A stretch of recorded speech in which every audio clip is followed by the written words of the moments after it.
And dead center in this controversy is the interpretation of Article 59, because there are clearly differences of opinion, even in the Netherlands, but from all the persons I've consulted on this side of the kingdom, I do not know of any who have really come forward and said, no, that is sacred. The government has a right to dissolve Parliament whenever they feel like, and particularly if Parliament strikes, that they strike back.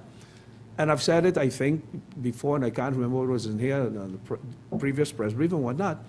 Look at the recent developments on Curaçao in how they have handled their situation, because the focus is on the elected representatives of the people, which is Parliament. Now, I understood that, and one would say, well, it was in the papers, but I didn't get time to read all of it, but I know that there was some new parties are claiming that, yes, the Prime Minister is saying that the people don't want, but they did not consult with me, or they did not consult with us. And secondly, that they have made expenses and they have made investments or whatnot. I'm saying that is your good right, and that is for your own account. There is no, the decree that the government signed is not yet in effect. So if it is not yet in effect, one cannot lend any consequences as such. You can't say, because government says we will dissolve Parliament and that dissolution will go in effect at some time in the future, well, I made preparations to register political parties, so now what you want to do, claim damages. You could register a political party anytime you so desire, anytime you so feel to do so. If it means that we got to go round up, so to speak, signatures of persons who are saying, we don't want to go to no election if there's no electoral reform, because the same thing is going to happen again. Because if certain political parties don't win a majority, they are going to ensure that there is ship jumping so that we can get a majority. So we need to fix things, because holding an election without fixing them make absolutely no sense. Thank you very much. Alito Hilbert. Yes. A question for Minister Marlin. In June 2012, there was a ceremony in Dutch Quarter. You remember that, where you said that by the end of 2014, the district would be completely new. 10th EDF. Sorry? The 10th EDF. Yes, right. And I said Dutch Quarter would have the most modern road on St. Martin, with cabling underground, sewage lines and everything. Guess what? The question is, the European funding expires at a certain moment, I think 4 years after signing that agreement. What is now the status of this project, and why is nothing happening? Nothing is happening, or nothing did happen, because the wrong people were in government, I think, at the time. And when I was happy and enthusiastic to some extent when you brought it up, because it is a priority again. I can't give the full details of what all will be done, but it has to do as well with, because it was not that the 10th EDF was going to pay for everything.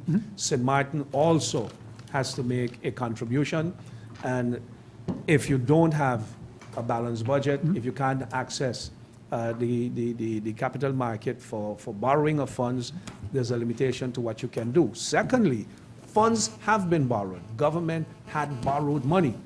But if the focus of government shifted to other priorities, then one can imagine why certain things were left undone. But no, it has been moved again forward as one of the things that the government will pursue in this governing period or term. As I said, I can't give too many details now. There was a picture that was sent by DECOM to the media in which I had a meeting with the Ministry of Romy and with Olivia Lake of Foreign Relations. And that had specifically to do, we discussed that project as well, but the focus of that meeting was on a location for the sewage plant in Coal Bay. You can remember when I was minister too, back then, that issue came up and there was a whole lot of controversy about a sewage plant going in the back of the home of MP LaVeist and in the back of Tropicana Casino. We explained why that location was targeted as the best location, because we would have been cleaning up a dead area. Because right now it's like a pond, a sewage dump anyway. It is stagnant, dead water. But the area would be cleaned up. It would have been filled and used for the sewage plant. But in my discussion with Romy, I told him that if we could have found, and back then we were looking for different locations, 3 locations or 2 other locations were identified. And my preference, I told him, and that was discussed with the new minister as well, and carries his approval also, that we are looking now at a location on the property of the Flemings, close to the roundabout. So if you're the roundabout by the causeway. Some of the main considerations for my persons were, if you choose the best location, it would be the best in terms of technical, for the drainage, for the flow of the sewage would be in the back of Tropicana Casino. But you are putting the sewage plant in a residential area, close to residences, close to businesses, close to restaurants, close to several high-rise buildings. And God forbid if something would happen, technically it goes wrong, the effect on so many people would be felt immediately. The second location, which was close to Port de Plaisance on the main road, close to Caribbean Autos, that was more or less the same. The third location would provide cooperation between French and Dutch, so the sewage plant would be used also by a section of Marigot and surrounding areas. And in terms of affected by immediate, buildings and residences, no.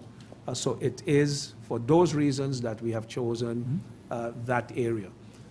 We are now to await the return. I think he was coming back yesterday. Mr. Fleming was off island to start up the discussions with him as to the terms and the conditions for the use of the property, which we think is the best location. Yeah. Okay, thank you. One quick question for Minister Gibson about Dutch Quarter. The contribution of St. Martin to that project would be $2.25 million. Is there space in the capital account for 2016 to make that project a reality? Well, first of all, if you balance your budget,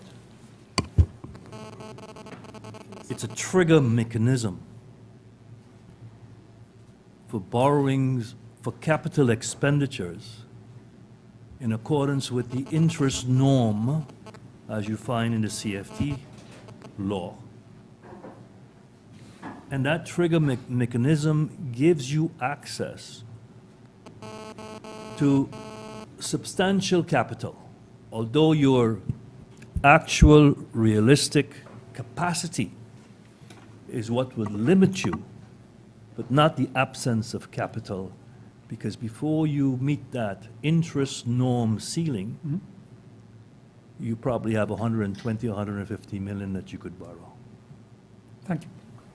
Thank you, Hilbert. Judy, you have the floor. Thank you, Cedric. I just have one question for Minister Gibson and a clarification for Minister Jacobs. Minister Gibson, you mentioned that legislation is currently in Parliament for the increase in the number plate fees. Can you say increase by how much if you have that info available? No, I'm sorry, I don't. It's all before my time and went through that whole process, and it is in the lap of Parliament now, waiting for a date to come up to debate. The details of it and the amount and percentages, no, I cannot give it to you at this time. Fair enough, and thanks for that. And Minister Jacobs, I just wanted to know, regarding the agreement that was signed with PTI, when was that agreement inked?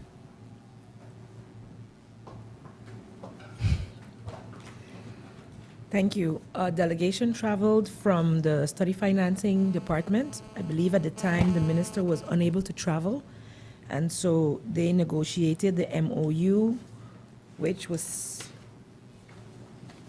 signed, I believe, in October. I don't have the exact date with me, but I believe it was signed in October, recently signed. Okay, thank you so much.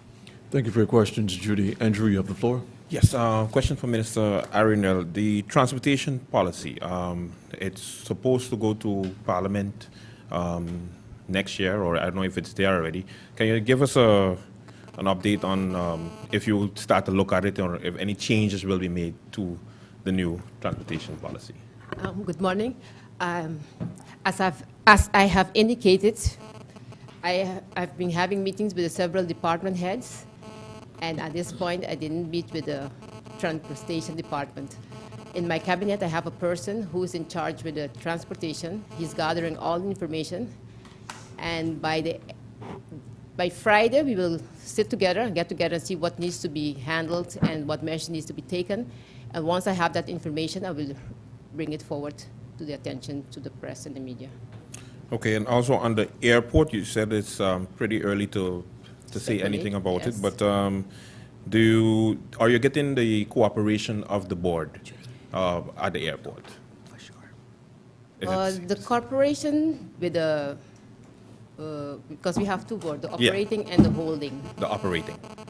The operating at this moment, because we are still awaiting the outcome of the situation with the managing director of the operation board. We are in conversation with them, and I said based on the outcome of the case that she held against the former prime minister, we will take measures. But they are cooperating with us. So you have no problem working with the board then? At the present moment, we'll have to look at the situation, how it is. Thank you. Thank you, Andrew. Bibi, you have the floor. Good morning again, Minister Marlin, Prime Minister Marlin. I have three questions for you. When you took office, this outgoing cabinet, they had on their desk the FBO permit for the airport. Can you tell me if, while being acting Minister of Romy, if that FBO permit was finally dealt with? No.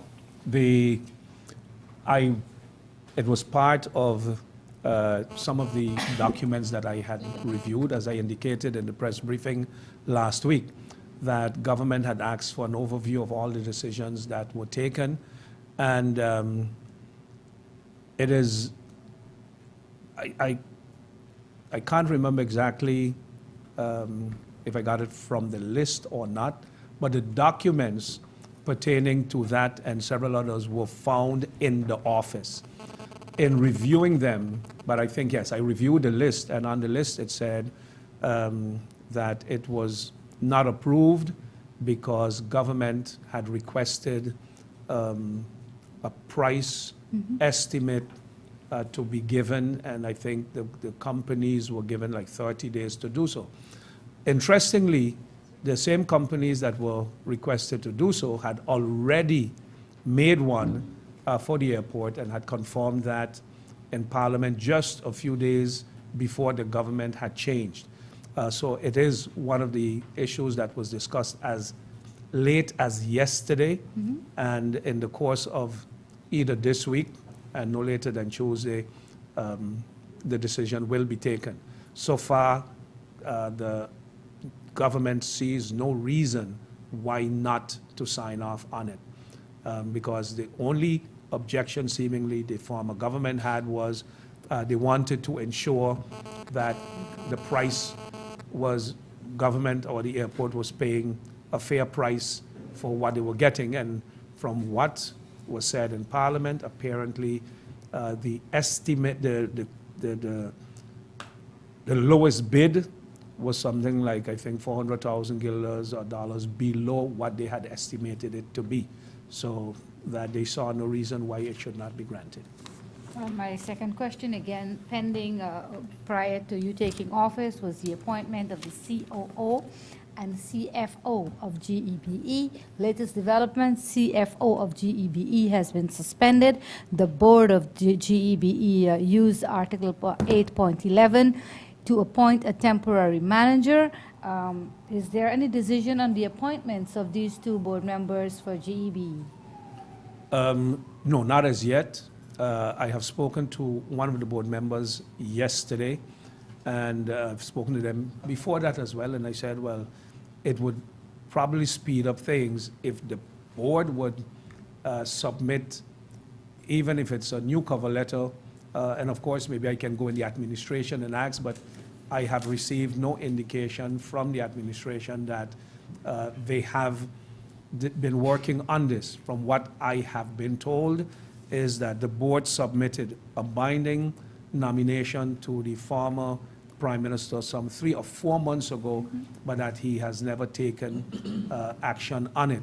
Now, I have not seen any documents. I have not seen any information to that effect. I'm not saying they are not there. I have not seen it.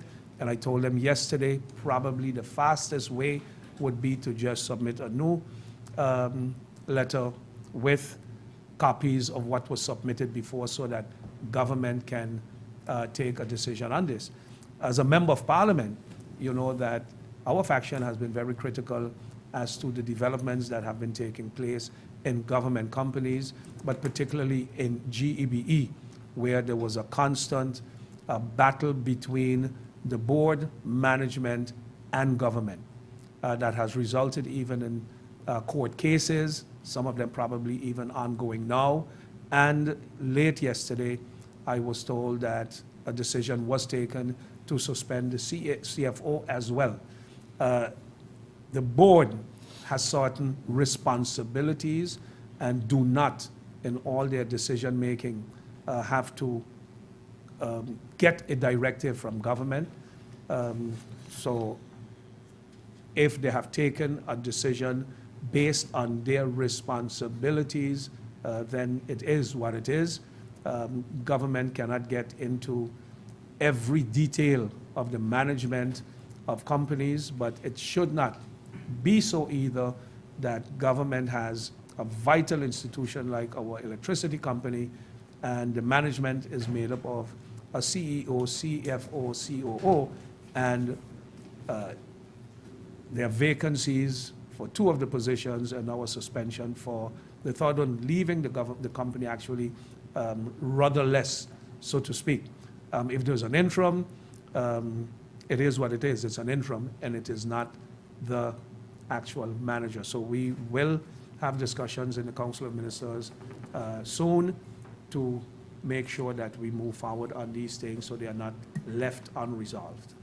I have a third question, and it's either the Prime Minister, which I think have more information on this, or the new Minister of Justice, who is now getting his foot wet.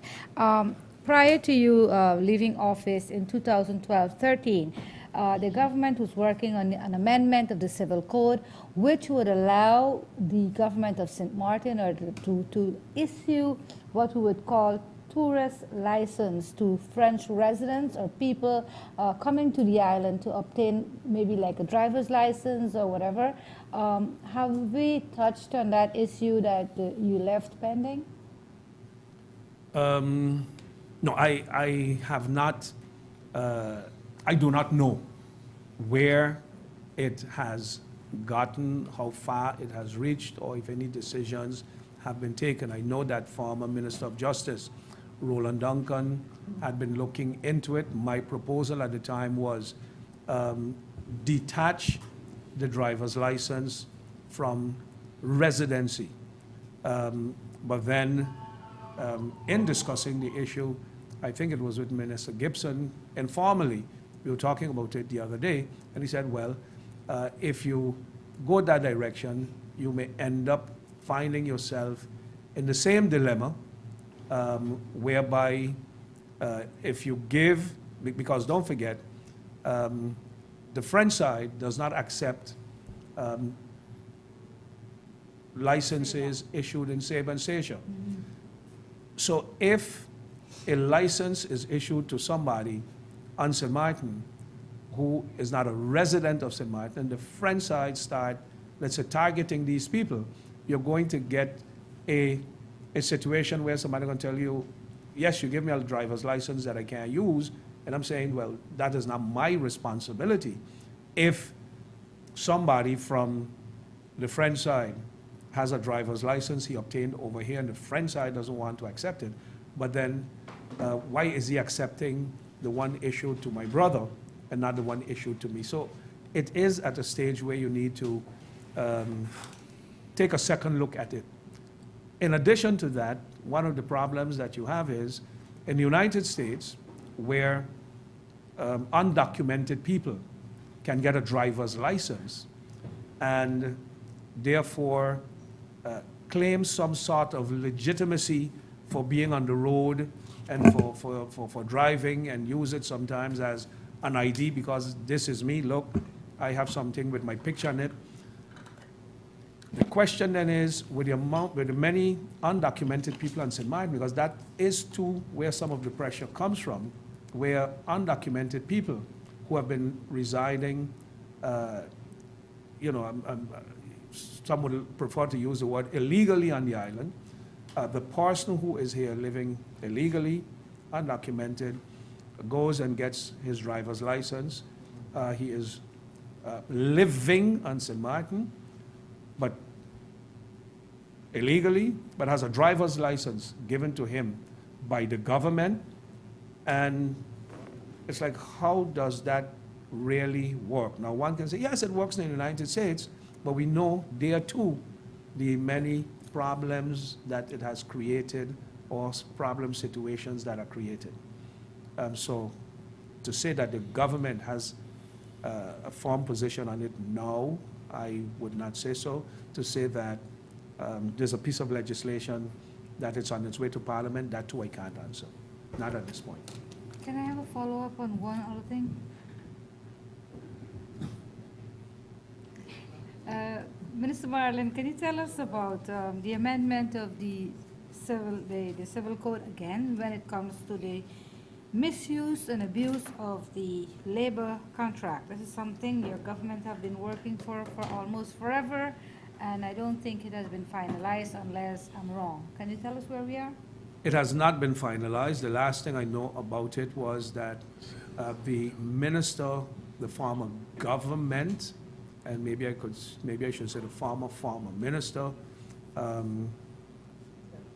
made, so not Minister Raphael Boseman, the minister before him, or probably even the minister before that, but amendments were made along the road that, from what I'm told, you can hardly recognize the amendment because they have incorporated it in other amendments, and there's this discussion that was started in Parliament just before I left, not, let's say, a discussion in a public session, but a discussion in Parliament as to how can an initiative taken by Parliament be amended by government without proper consultation and or feedback with those who made the presentation, with those who submitted that proposal. What that proposal was aiming at was to stop the abuse that is made of the short-term labor agreements.